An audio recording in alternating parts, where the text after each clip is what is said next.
Olá, tudo bem? Hoje eu queria falar sobre o assunto que é a continuação do trabalho que nós estamos fazendo, defutando todos os argumentos dos missionários a respeito do trabalho que eles fazem que é atrás de judeus para convertê-los. Os missionários hoje, eles alegam que eles têm uma arma ultimativa que, se você vai usar ela, qualquer judeu vai converter ao cristianismo. Essa arma chama Isaías 53. Na verdade, um pouco inútil e fútil discutir Isaías 53 com alguém que não tem nem sequer um conhecimento mínimo de hebraico. Por quê? Eles alegam que Isaías 56 fala sobre o servo sofredor de Deus, que fala de Jesus, de Yeshua, que ele sofreu para nossos pecados, blá blá blá. Agora, o negócio é muito importante. Para entender hebraico, aí você vai entender esse capítulo. Basta, na verdade, a explicação de 2 versículos desse capítulo para entender como que esse capítulo não fala nem pouco sobre Jesus, ou Yeshua. Tá? Mas, primeira coisa, vou explicar uma coisa sobre esse capítulo. Esse capítulo, ele faz parte de 4 cânticos do servo sofredor de Isaías. Esse cântico, na verdade, começa no Isaías 53, versículo 13. Só que, por motivos que a igreja decidiu dividir os capítulos, decidiu que Isaías 53 esse cântico começa no Isaías 53. Agora, vamos começar a primeira coisa. Vamos definir quem que é o servo sofredor. E no Isaías 41, versículo 8, já fala: porém tu, Israel, servo meu, tu, Jacó, que alegi a descendência de Abraão, meu amigo. Ou Isaías 44, versículo 21. Lembra-te destas coisas, o Jacó e Israel, porquanto és meu servo, e tu formei meu servo, e sou Israel, não me esquecerei de ti. E Jeremias 30, versículo 10. Não teme, pois tu, meu servo Jacó, diz o Senhor, nem te espantes, o Israel. E no Jeremias 46, versículo 27, está escrito assim: mas não temes tu, servo meu Jacó, nem te espantes, ó Israel. Eu acho que é um negócio bem claro. Quem a Bíblia refere como servo é Israel, a descendência de Jacó. Que o Jacó referido ao povo judeu. Tá? Não está mencionando nenhuma vez o nome de Jesus ou Yeshua. Tá?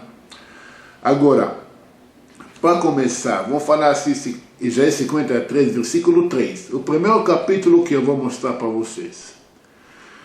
Tá? Era desprezado e mais rejeitado entre os homens.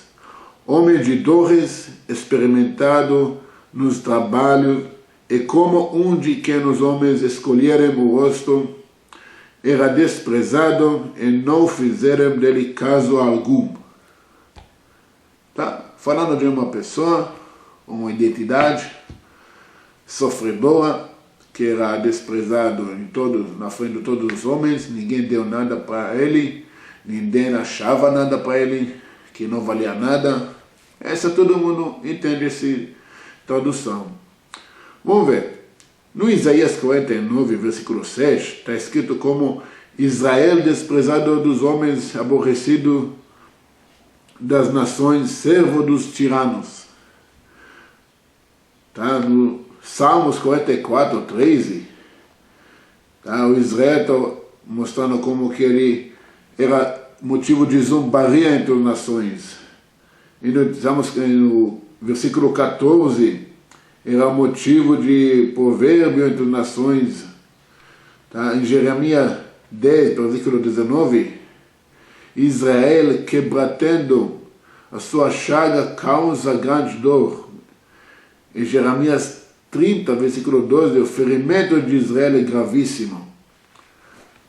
Agora, de novo, os profetas, eles falam que Israel, fala sobre Israel. Eles não falam de uma pessoa, falam do povo de Israel.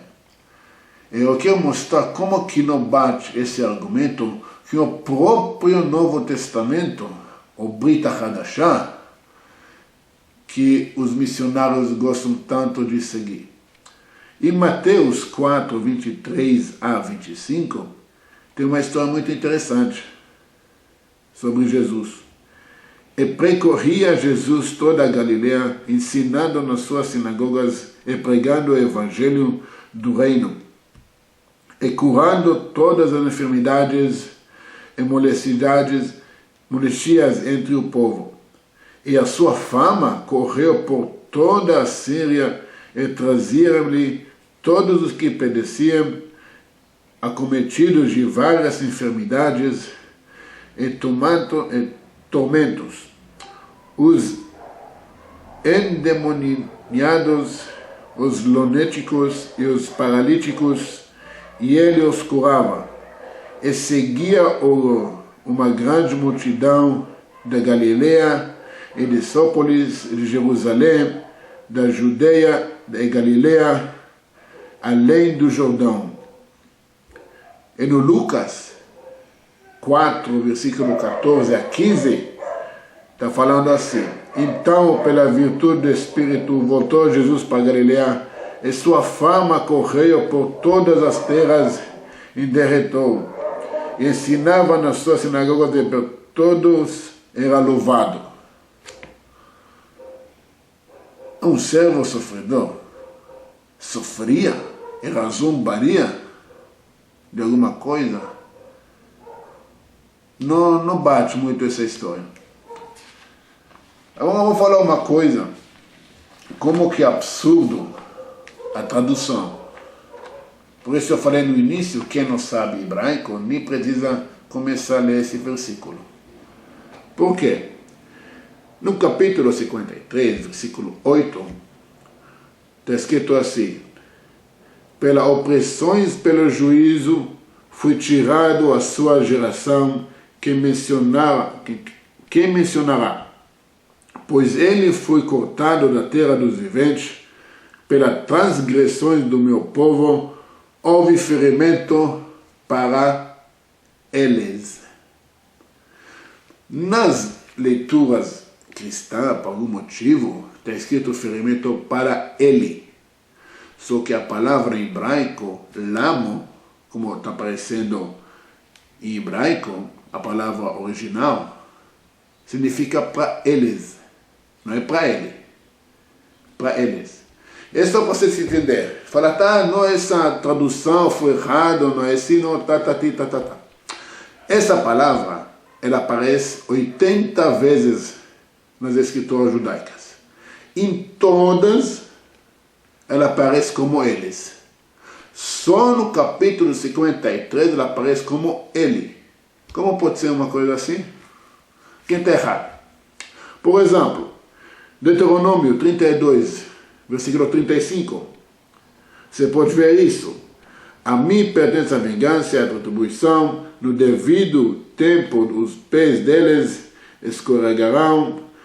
O dia da sua desgraça está chegando, e o seu próprio destino se apressa sobre eles. Também, vocês podem ver em hebraico escrito lamo. Não, mas Leon, nessa está outros livros, mas Isaías fala ele. Então vamos ver.